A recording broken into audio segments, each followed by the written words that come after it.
¿Alguna vez te has detenido a pensar en lo que no está escrito, en aquello que los textos sagrados callan con una precisión que parece intencionada? Durante siglos nos han contado la historia de Jesús con una fluidez cuidadosamente construida, pero hay un vacío monumental que no puede ser ignorado. 18 años completos que desaparecen de su biografía como si jamás hubieran existido. ¿Dónde estuvo el joven Jesús entre los 12 y los 30 años? ¿Por qué las Escrituras, tan detalladas en otras partes, se sumen en un silencio absoluto justo en la etapa más formativa de su vida? No estamos hablando de una omisión trivial. Hablamos de más del 60% de su vida antes del ministerio. Y ese vacío cambia todo. En este viaje te mostraré por qué este silencio no fue accidental y cómo lo que ha sido ocultado podría transformar para siempre nuestra comprensión de Jesús, su mensaje y quizás de ti mismo. Los evangelios nos ofrecen una escena inolvidable, un niño de apenas 12 años, deslumbrando a los sabios en el templo de Jerusalén, con preguntas y respuestas que superaban la comprensión. Un prodigio, un misterio viviente, pero luego, nada. Silencio. Desaparece por completo del relato. No volvemos a saber de él hasta que con 30 años surge repentinamente en el Jordán, listo para ser bautizado. ¿Realmente podemos creer que no ocurrió nada durante ese lapso? ¿Que el ser más influyente de la historia occidental simplemente vivió en la sombra sin dejar rastro ni aprendizaje? Esa brecha temporal no es un error editorial, es un muro, y todo muro esconde algo. Hoy vamos a mirar detrás de ese muro. No desde el escepticismo, sino desde el anhelo profundo de comprender quién fue realmente Jesús, más allá de lo que nos enseñaron, más allá de lo permitido. Durante los primeros siglos del cristianismo existían manuscritos que hablaban abiertamente de los años perdidos de Jesús. Textos como el Evangelio de la Infancia de Tomás o el Evangelio árabe de la Infancia no solo narraban milagros tempranos, sino viajes, aprendizajes y encuentros con sabios de tierras lejanas. Sin embargo, ninguno de esos escritos sobrevivió al canon oficial. Fueron excluidos, marginados, condenados al olvido por concilios que buscaban uniformidad doctrinal, no totalidad espiritual. La pregunta ya no es si Jesús vivió esos años con intensidad, sino por qué se decidió borrarlos, qué representaban esos relatos, qué tan diferente sería nuestra fe si hubieran sido incluidos. El Jesús que emerge de esos textos es más humano, más viajero, más buscador, y eso incomodó. Si sientes que este contenido te aporta valor y despierta tu espíritu crítico, te invito a suscribirte al canal, activar la campanita y compartir este viaje con quienes también buscan respuestas más allá de lo evidente. En tiempos de Jesús, el mundo no era tan fragmentado como imaginamos. Existía una red de rutas comerciales milenarias que unían el Mediterráneo con India, Persia e incluso con el Tíbet. Caravanas de comerciantes, sabios, curanderos y místicos cruzaban continentes, llevando no solo especias y tejidos, sino también ideas, visiones y enseñanzas espirituales. La ruta de la seda, activa desde siglos antes del nacimiento de Jesús, conectaba culturas y tradiciones como vasos comunicantes de sabiduría ancestral. No es descabellado pensar que un joven inquieto, con una sed profunda de lo divino, hubiera seguido esas sendas, especialmente si recordamos que comunidades judías estaban establecidas en todas esas regiones, ofreciendo a Jesús puntos de contacto seguro en medio del viaje. El mundo antiguo no era un laberinto cerrado, era un corredor abierto. Y Jesús, quizás, fue uno de los pocos capaces de recorrerlo con propósito espiritual. Jesús nació en un momento único de la historia. La llamada Pax Romana, un extenso periodo de estabilidad política y social que permitió por primera vez en siglos viajes seguros y constantes a lo largo del vasto imperio romano y más allá.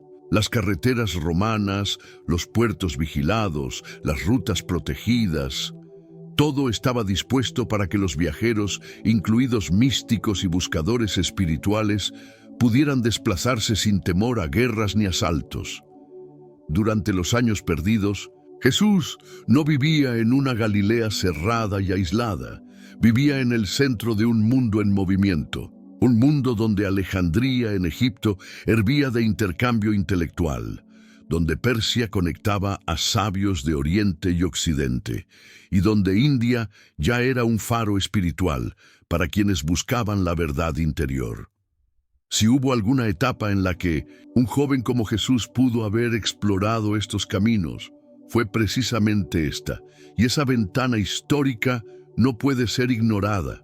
En las costas de Egipto, Alejandría brillaba como el corazón intelectual del mundo antiguo. Era más que una ciudad.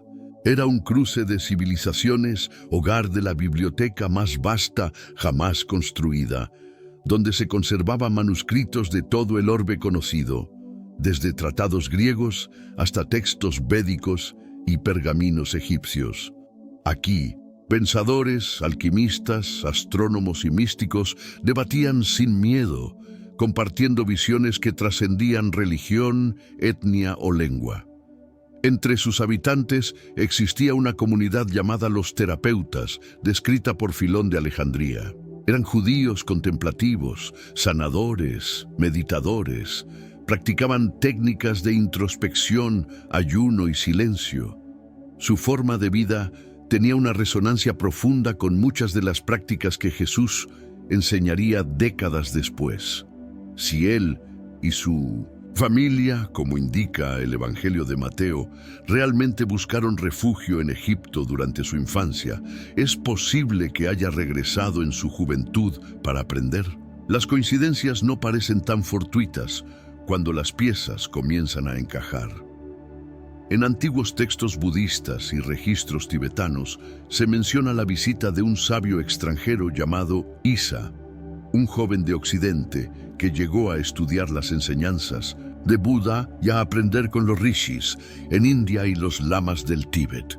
El nombre Isa es notablemente similar a Yeshua, el nombre arameo original de Jesús, y la descripción de este personaje, compasivo, sabio, con dominio sobre el cuerpo y la mente, coincide asombrosamente con la figura que conocemos. Uno de los primeros en hablar de esto fue Nicolás Notovich, un explorador ruso que en 1887 afirmó haber encontrado manuscritos en el monasterio de Gemis, en Ladakh, describiendo la estadía de Isa en Oriente. Aunque muchos académicos rechazaron su afirmación, décadas después, otros viajeros espirituales confirmaron haber visto registros similares, lo cual reavivó el misterio. ¿Qué hacía un joven sabio del oeste en los Himalayas enseñando sobre el amor, la compasión y el perdón, siglos antes del contacto formal entre culturas? ¿Podría ser este el eco de una historia silenciada por siglos? Cuando observamos detenidamente las enseñanzas de Jesús, comienzan a emerger ecos que no pertenecen únicamente a la tradición judía. Su famoso llamado a amar a los enemigos, a poner la otra mejilla, o su profunda insistencia en que el reino de los cielos está dentro de vosotros, resuenan con una claridad sorprendente en las filosofías orientales. El Dhammapada budista, escrito siglos antes de los evangelios, ya hablaba del desapego, la compasión radical y el poder del pensamiento sobre la realidad. Las Upanishads hindúes enseñaban que lo divino habita en el interior del ser humano, que el alma, Atman, es una chispa de lo eterno. ¿Cómo es posible que un joven carpintero galileo, sin contacto alguno con estas corrientes, hablara con tanta precisión en los mismos términos? No se trata de teorías sin fundamento, Se trata de coherencias profundas entre tradiciones separadas por miles de kilómetros, pero tal vez no por tantos pasos. Pasos que quizás Jesús mismo dio en silencio, lejos del ojo del mundo, pero no del propósito de su alma. Hay detalles en los evangelios que suelen pasar desapercibidos, a menos que se observen con ojos atentos. Uno de ellos es el uso que Jesús hace del término Hijo del Hombre. En arameo, esa expresión se dice Bar Nasha. No es simplemente una fórmula hebrea antigua. Es una expresión profundamente usada en textos espirituales orientales, especialmente en versiones arameas de escrituras budistas traducidas en el norte de India y Bactria durante el mismo periodo. En esas tradiciones, Bar Nasha no era un título. En común, representaba a un ser iluminado, alguien que había trascendido la dualidad y alcanzado una comprensión superior. Jesús usó ese término decenas de veces para referirse a sí mismo, como si supiera exactamente lo que implicaba en múltiples niveles culturales y espirituales. ¿Estamos hablando de coincidencias? ¿O de alguien que no solo conocía estas expresiones, sino que vivió entre quienes las pronunciaban primero?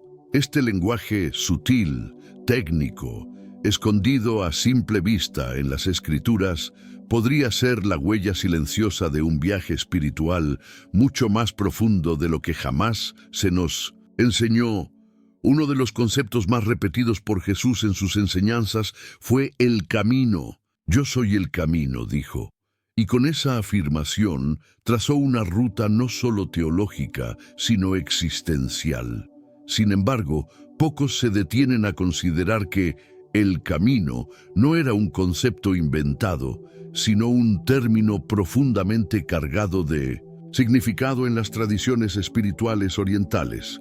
En el taoísmo, la palabra Tao significa literalmente camino, sendero, la fuerza invisible que guía todo en equilibrio. En el budismo, el sendero de 8 pasos es el camino hacia la iluminación. Jesús no hablaba de un conjunto de reglas externas, sino de una forma de ser, de vivir, de andar el mundo. Eso es exactamente lo que enseñaban los maestros orientales, que lo precedieron por siglos. Si él usaba este término con tanta naturalidad y autoridad, no es legítimo preguntarse si conocía de cerca esas filosofías. Si quizás las había vivido, reflexionado y trascendido. Cuando Jesús decía, el camino, no invitaba a una doctrina, invitaba a una transformación, la misma que buscaban los sabios de Oriente Jesús. Enseñaba en parábolas, historias sencillas, cargadas de símbolos, capaces de tocar el corazón sin recurrir a explicaciones intelectuales. ¿Por qué escogió este método? Porque sabía que la verdad no se impone, se revela por dentro. Este estilo de enseñanza no era exclusivo de su cultura. Era, de hecho, uno de los métodos más refinados de transmisión espiritual en Asia. En el budismo zen, por ejemplo, se utilizan los koan, relatos paradójicos que no se pueden resolver con lógica, sino que obligan al discípulo a despertar desde su interior. Las parábolas de Jesús hacen lo mismo, no dan respuestas, abren la conciencia, invitan a mirar más allá de la superficie, a romper los moldes del pensamiento común. Es posible que Jesús haya aprendido esta forma de enseñar de la mano de maestros zen o brahmánicos durante su juventud. Las semejanzas son demasiado precisas para descartarlas como casualidad. No era solo un predicador, era un iniciador de conciencia, un transmisor de sabiduría universal, y cada palabra suya, cuidadosamente elegida, llevaba un eco de Oriente. En 1900, varios pasajes del Evangelio, se nos dice que Jesús se retiraba solo, al desierto, a la montaña, a lugares apartados. No era un escape físico, sino un acto deliberado de búsqueda interior. Esa práctica no era común entre los maestros religiosos de su tiempo en Judea, pero era central en las disciplinas contemplativas orientales, donde el silencio, la quietud y la meditación eran vehículos para el despertar espiritual. En la tradición hindú, los sabios conocidos como sannyasis se retiraban en soledad para buscar la unión con lo divino. En el budismo, el retiro en cuevas o montañas es parte esencial del entrenamiento espiritual. Jesús, al hacerlo repetidamente, parecía seguir una ruta ya conocida por aquellos que habían caminado hacia adentro. Él no se aislaba por debilidad ni por miedo. Lo hacía como quien comprende que el verdadero templo está dentro del corazón. Esa búsqueda solitaria, ese contacto con lo eterno en medio del silencio, sugiere que conocía y valoraba prácticas que siglos antes ya florecían en Oriente. Su misticismo no era improvisado, era fruto de un camino profundamente recorrido. Uno de los aspectos más asombrosos del ministerio de Jesús fue su capacidad para sanar. Lo hacía tocando, hablando, mirando. Pero más allá de los milagros relatados, hay una constante. Transmitía algo invisible, una fuerza vital que restauraba el cuerpo y el alma. Este tipo de sanación no era comprendido en su tiempo dentro del judaísmo tradicional, pero sí era ampliamente practicado en culturas orientales.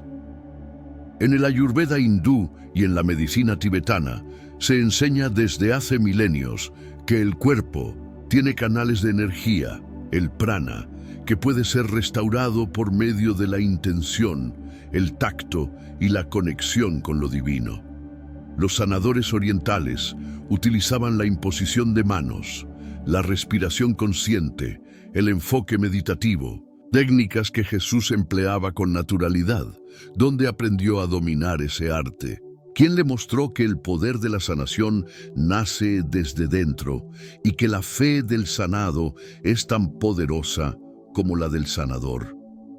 Cuando curaba, Jesús no realizaba magia, canalizaba una energía profunda, ancestral, universal, tal como lo hacían los sanadores espirituales del Este desde tiempos inmemoriales.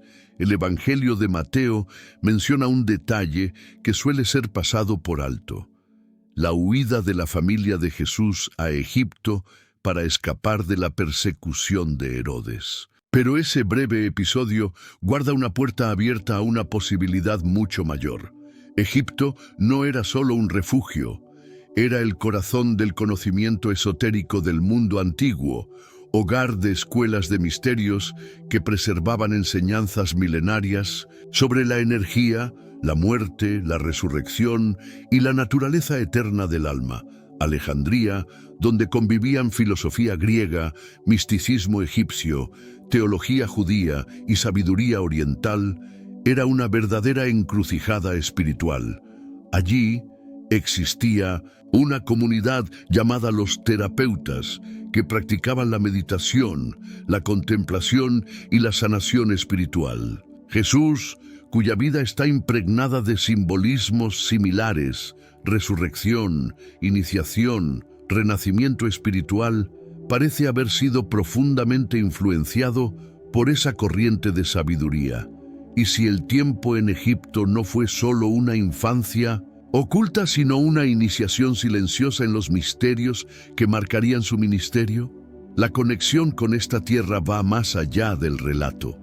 Vive en los gestos, en sus palabras, en cada acto de transformación que realizó. Entre las declaraciones más enigmáticas de Jesús, hay una que ha desconcertado a generaciones. Antes que Abraham fuese, yo soy. No dice yo era, dice yo soy, una afirmación de eternidad, fuera del tiempo. Esta frase resuena con fuerza en el misticismo egipcio, donde la expresión yo soy el que soy era usada por los iniciados para referirse a la conciencia divina presente en todo ser, la chispa eterna del uno que habita dentro del hombre despierto.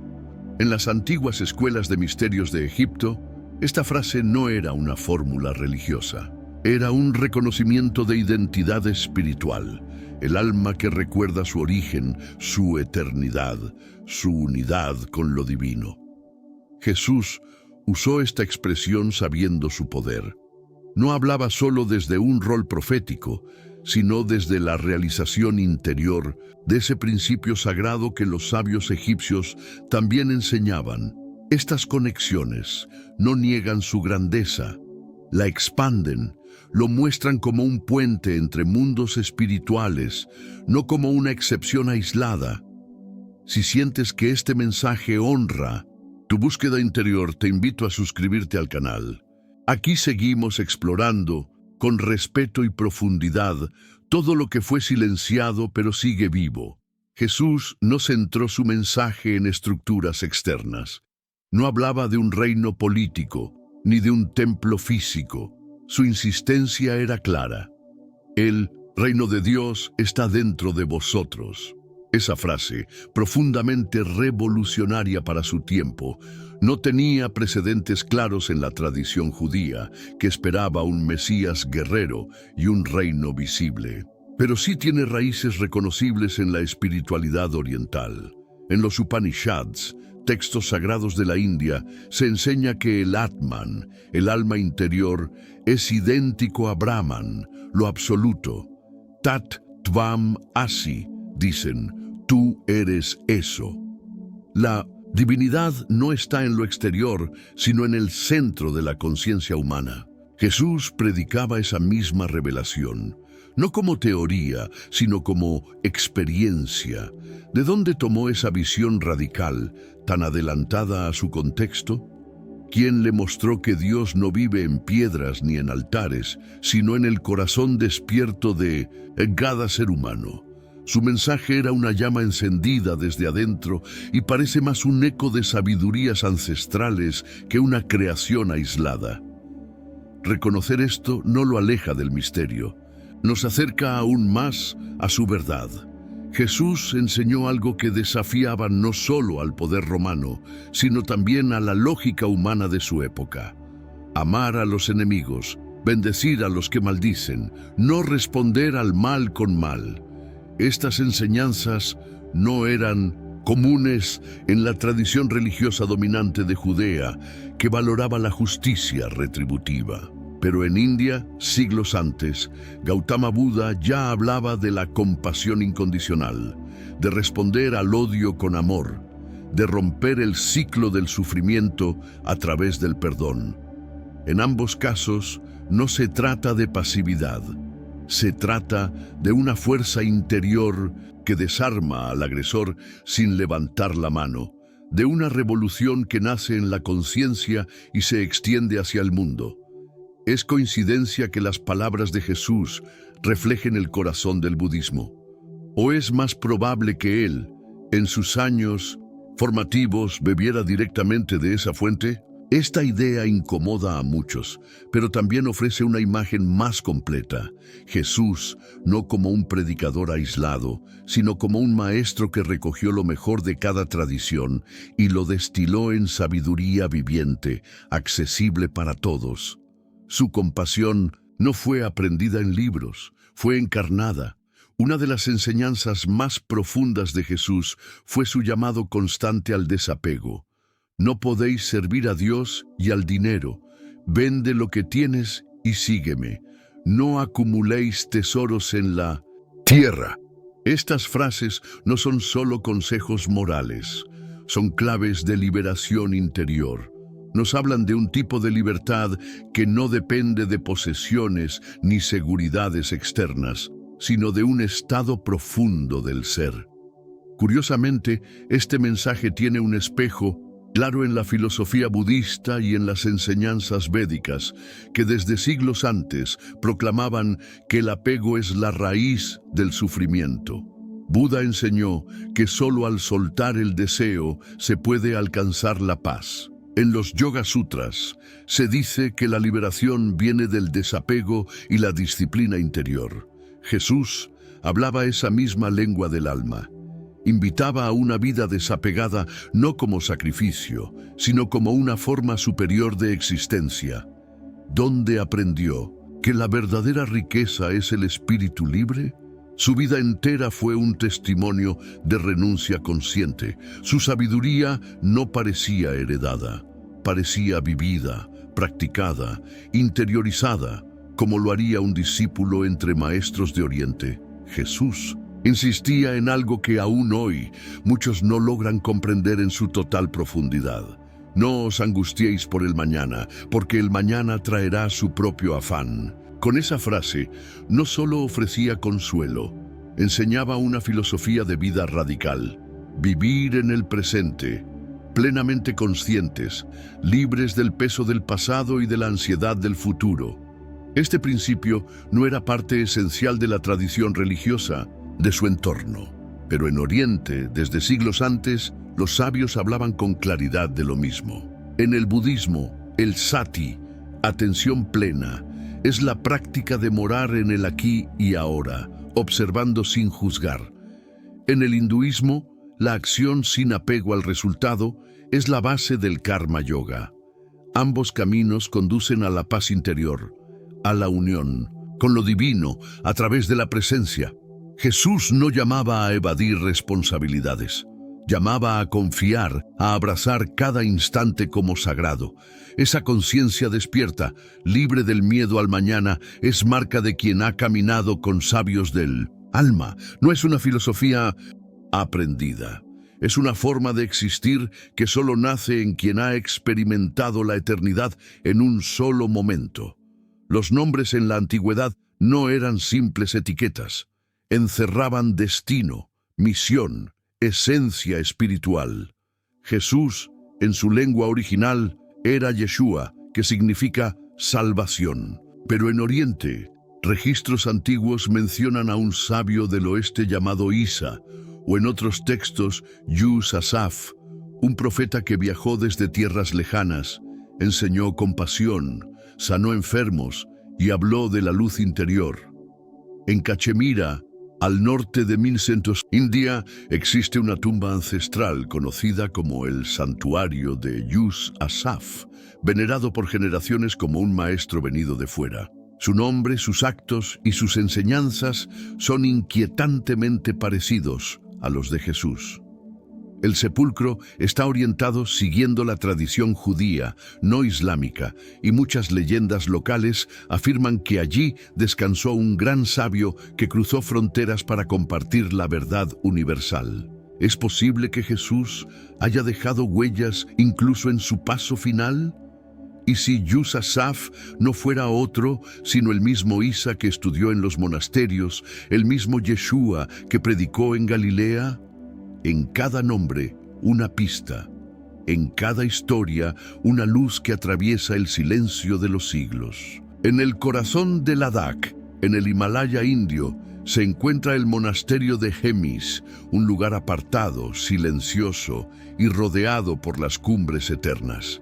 Allí, en 1887, el explorador ruso Nikolás Notovich afirmó haber encontrado unos manuscritos antiguos que hablaban de un sabio llamado Isa, que venía del occidente y que había vivido entre los brahmanes y budistas, aprendiendo sus enseñanzas y prácticas espirituales. Según esos textos, Isa fue amado por los pobres y rechazado por los poderosos, y más tarde regresó a su tierra para compartir lo aprendido.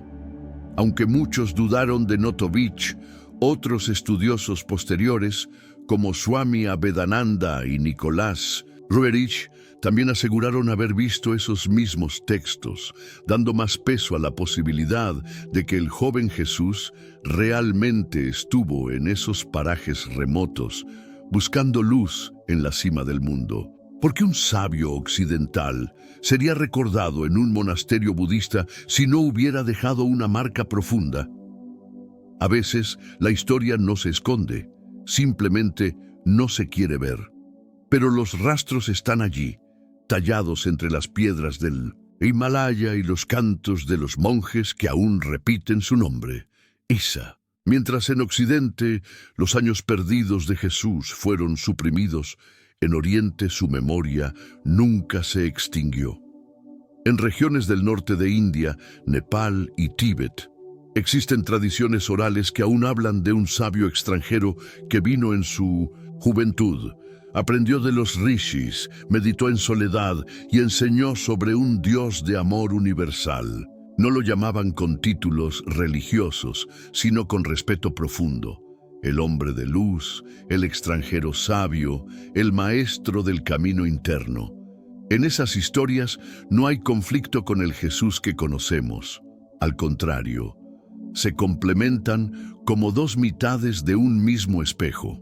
Lo que el mundo occidental vio como una omisión inexplicable, muchas culturas orientales lo preservaron en relatos, canciones y leyendas, porque allí Jesús no fue un extraño, fue uno de ellos. Caminó como discípulo, meditó como buscador y partió como maestro.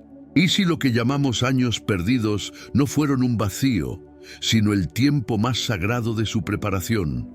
El tiempo en el que abrazó otras tradiciones, no para negarlas, sino para comprenderlas, y unirlas en un mensaje que aún hoy busca, despertar en nosotros la memoria de lo que siempre supimos, pero habíamos olvidado.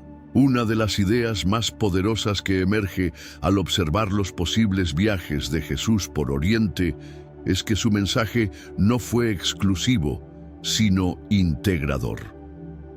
Él no vino a fundar una nueva religión, sino a revelar una verdad eterna presente en muchas tradiciones. Su forma de enseñar, sus valores, su mirada sobre la humanidad reflejan no solo inspiración divina, sino también la síntesis de caminos espirituales milenarios.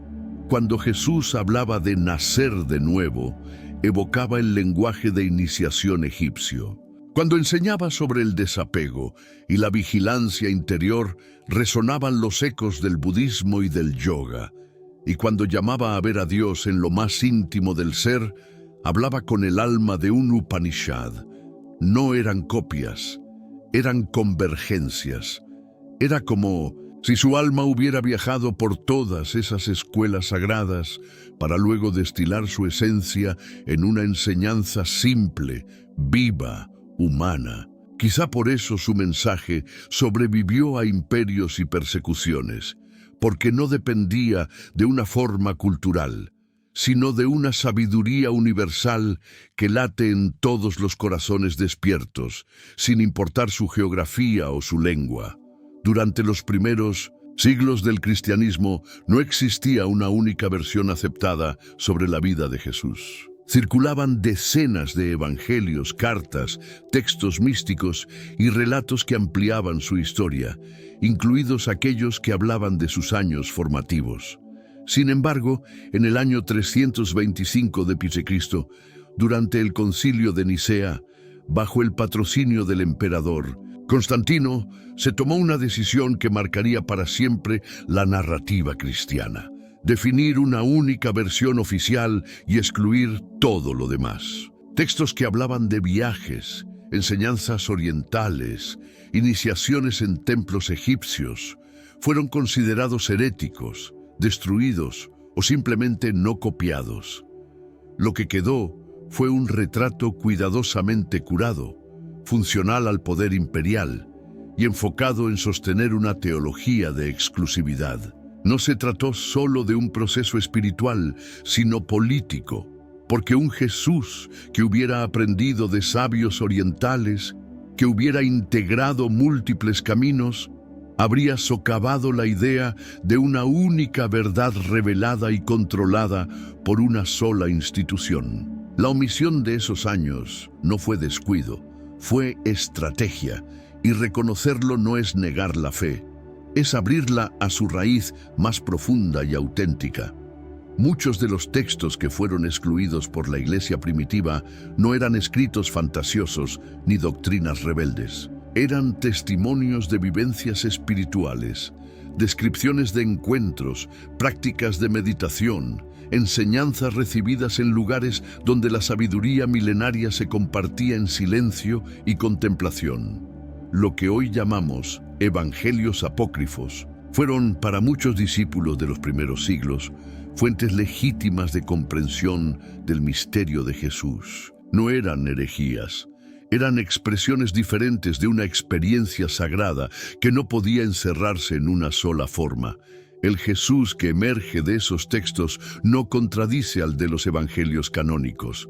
Lo completa, lo humaniza, lo vuelve cercano, viajero, buscador, humilde ante lo desconocido. Un joven que se atrevió a salir de su tierra no por ambición, sino por hambre de Dios, por deseo de encontrar en otras lenguas y símbolos las mismas verdades que ya ardían en su interior. Al callar esos relatos, no se protegió la fe, se limitó su profundidad, y hoy, al redescubrirlos, no deshonramos a Jesús, lo honramos más, porque lo reconocemos como un alma que caminó el mundo para abrazar lo divino en todos sus rostros. Cuando Jesús regresó para iniciar su ministerio público, no lo hizo como un joven inexperto ni como un discípulo sin rumbo. Lo hizo como alguien que había visto, vivido y comprendido más allá de su cultura de origen. Sus enseñanzas no eran reactivas, eran afirmaciones serenas, cargadas de una profundidad que asombraba incluso a los eruditos de su tiempo. Decían, ¿de dónde le viene esta sabiduría si no ha estudiado? Pero quizá la pregunta correcta era, ¿dónde estudió? ¿En qué escuela del alma, bajo qué cielo aprendió a mirar con compasión a todos, incluso a los enemigos? Su forma de hablar, de sanar, de usar símbolos, de ver a Dios en lo pequeño y a lo sagrado en lo invisible, no reflejaba una tradición cerrada, sino una integración viva de muchas fuentes. Así actúan los grandes maestros, no repiten, trascienden y sintetizan. Jesús no negó las raíces de su pueblo, pero supo mirar más allá, reunir lo disperso y ofrecer al mundo un mensaje universal. Esa universalidad, temida por el poder, sigue viva en quienes se atreven a buscar con el corazón abierto. El mensaje de Jesús no fue diseñado para encajar en estructuras rígidas, ni para ser monopolizado por una sola tradición. Su visión del reino no tenía pasaporte. Su compasión no conocía muros. Enseñó entre pescadores y doctores, entre mujeres rechazadas y líderes religiosos, y hablaba con la misma ternura a todos, porque entendía algo que los sistemas religiosos muchas veces olvidan. Lo divino no pertenece a nadie, lo divino habita en todos. Ese tipo de espiritualidad, abierta, profunda y directa, es lo que encontramos también en las grandes tradiciones de Oriente. Allí donde no importa tanto el dogma, sino la transformación del corazón, la conciencia despierta, la conexión con la totalidad. Jesús no imitaba esas tradiciones, caminaba junto a ellas como si supiera que toda luz verdadera conduce al mismo centro. No es extraño que su enseñanza sobre el reino interior resuene con el Tao, con el Atman, con el Dharma, porque Él no vino a levantar una nueva bandera, vino a recordar lo eterno, lo esencial, lo que ninguna frontera puede contener, y por eso sigue hablándonos incluso desde el silencio de aquellos años que no nos quisieron contar. Aunque los concilios lo hayan excluido y la historia oficial lo haya ignorado, el eco de los años ocultos de Jesús sigue vibrando en quienes sienten que su mensaje va más allá de una religión. En cada persona que busca meditar, sanar, amar, sin condiciones, servir con humildad, vivir con atención plena, está viva la llama de aquel joven que tal vez viajó por desiertos, montañas y templos, aprendiendo no para acumular, sino para transformar. La espiritualidad que él encarnó no se limitaba a palabras sagradas ni a rituales públicos.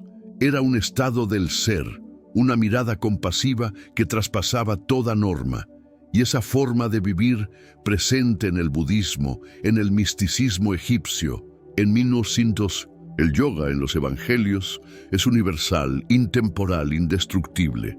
No necesitamos que se pruebe históricamente cada paso que dio, porque su huella más fuerte no está en manuscritos antiguos, sino en la conciencia que despierta cuando escuchamos su voz con el corazón abierto.